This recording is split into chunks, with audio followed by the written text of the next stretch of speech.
This is TWiT. Let us get some whiskey. Oh my goodness. Whiskey. Well, last week I was in Toronto doing some work with Microsoft Canada. And today, I actually arrived yesterday. I'm in Oslo, but in between those two, I stopped in with my friend in the Netherlands, and he is a whiskey aficionado. And so he had a interesting bottle for me to take out for a spin that I enjoyed enough that I thought, I got to research this thing a bit, and had a fine discovery. The particular whiskey we're talking about is the Ballindalloch, the 2016, what they call the Benelux edition, in that it was only sold in Belgium, the Netherlands, and Luxembourg. In the lowlands. It's the lowland edition. Yes, the swampy side. So Ballindalloch is an area. There's not really a town. It's on the Avon River, which is right near where it joins the Spey side. They are in the Spey, and there is a Ballindalloch Castle, which has been there for 500 and something years. The John Grant was granted the lands where Ballindalloch Castle was ultimately built in like 1498. And the castle was first standing in 1542. So the same Grant family, now known as the Macpherson-Grants, have been on that land for 24 generations. Yes. And in the early 1800s, further down the Avon was the Dallenshaw distillery, although that is no longer a distillery. It's been shut down for a long time. Actually, there is a nice hotel there. And around that same time, the head of the family, Baronet Sir George Macpherson-Grant, who owned that distillery back in the day, also was a co-founder of a distillery that's far more familiar, Cragganmore, which is just a short way down the Spey, mile or two further down. So the Macpherson-Grants were one of the owners of Cragganmore. He also worked on some with some other distillers like Robert Hay, who was the founder of Farkless, and with what is known as the Speyside Distillery in Kasawi in the late 1800s. Now, Cragganmore, if you followed their history, and I believe I've talked about this on a past show, was acquired by the Distillers Corporation Limited, or Distillers Company Limited, back in 1965. And so the Macpherson-Grant family exited distillery owning with the acquisition by DCL. So that's 1965. Fast forward 50 or so years, another generation. And so we're straddling the Avon River here. The north side has the castle and the grounds, and the south side had a few other things, including a fairly good golf course. And there were some old farm buildings that had been there since the early 1800s that Guy Macpherson-Grant decided to repurpose. And one of the ideas was, why don't we open a modern distillery, but in the old building? So there was a need to do a restoration on these buildings in the first place. They didn't want to lose them. Then they were, pushing 200 years old. And so they hired local craftsmen, but they decided that what we'll do is we'll build a distillery out of it. And it took about 3 years to get it operational. It was inaugurated by then Prince Charles and Camilla, who are the local dukes of the area.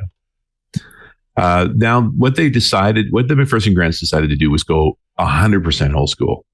This place only uses barley from the farms in the area. There's only 3 or 4 people that work in it. They only work one shift a day, 5 days a week. So no maximizing production with around the clock operations. So you're like, nope, small group of people, no software involved at all. It's all mechanical.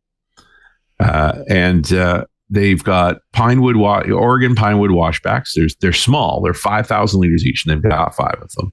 And they ferment on the weekends since they don't work weekends. So over the course of the week, as they get batches processed, they'll end up with across the 5 washbacks, slightly longer fermentations from the first ones they put into the last ones they put in. So between 114 hours of fermentation down to 66 hours of fermentation, and then combine them all to make their whiskey.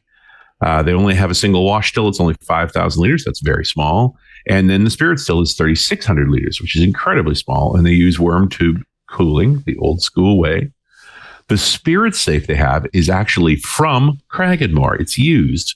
The Diageo people that ultimately bought DCL back in the 80s gave it to them as a gift. The old Cragganmore owners Here's the Cragganmore spirit safe for your still system. So they only put out 100,000 liters a year, and they've only been in operation for a decade. So you're not going to find a lot of single malts from them yet. They're just not in that place right now.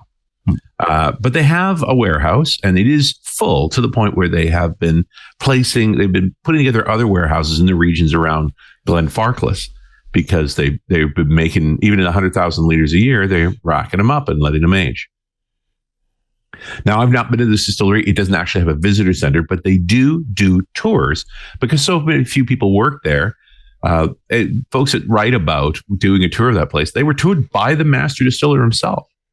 So an incredible experience. They also offer a day-long tour, a hands-on tour called The Art of Whiskey Making. It's an 8 to 5, and you basically work a day with them on their cycle making whiskey. That's genius. You wanted to get it's about like going to a winery and like picking the grapes. Yeah. So you said it's for only 2 people. They only do it once in a while, and 300 pounds each. But you will have the experience of making whiskey for them.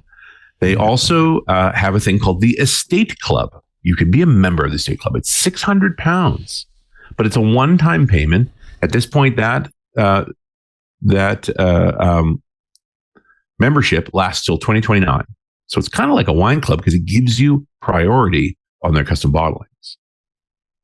So if you wanted to get into what are they making, and I've also read that for folks who have really engaged with the Estate Club and done the tour and so forth, they still have casks of Cragganmore from the 60s. So they drag out some old drams every so often, if you're lucky to be around there.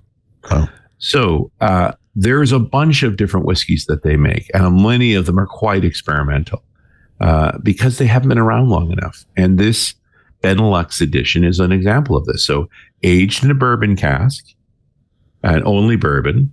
They don't talk about the year on it, so probably was no more than 8 years. But they talk about 2016, which is about right. That was the distilling date, and now that we're in 2024, so the math works out. Only 234 bottles for the Benelux region, and so apparently a lot of the bottles went to the Netherlands more than anywhere else, because the Dutch like their whiskey. And if you could find one, and there's still a few for sale, not very many, it's about 120 euros, about $130 US. But you would have one of the 235 bottles. So I tasted this one, which was just strictly a bourbon casking, and there was another that was also a sherry casking, and both a good drink.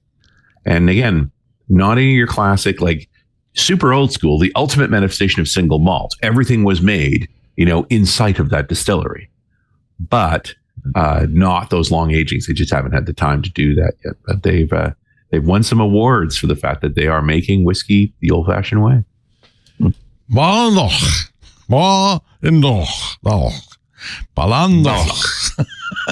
Well said. I think. I don't know. Maybe. Ballindalloch. Probably. There you I go. don't know. Ballindalloch. It looks good. That's all that matters. It looks good. Very nice. Yeah, just a fun. I'm going to have to do that tour one of the times when I'm up there. It'll be tough to get it, but that sounds just so really, cool. I did the Macallan tour, and there's Cat 5 cable everywhere. Like they're measuring everything, digitized. Great telemetry. You go into a place there where the buildings are built like it's from 1820 because they were built in 1820, and probably barely electric lights in there. We'll see. Wow. All right. We'll put a link to the Dram Time site so you can get a bottle of your very own Ballindalloch and enjoy.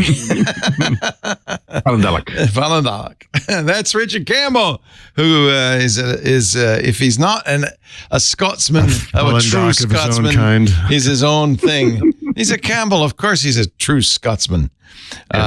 You'll find him at runesradio.com, and .net Rocks is there too.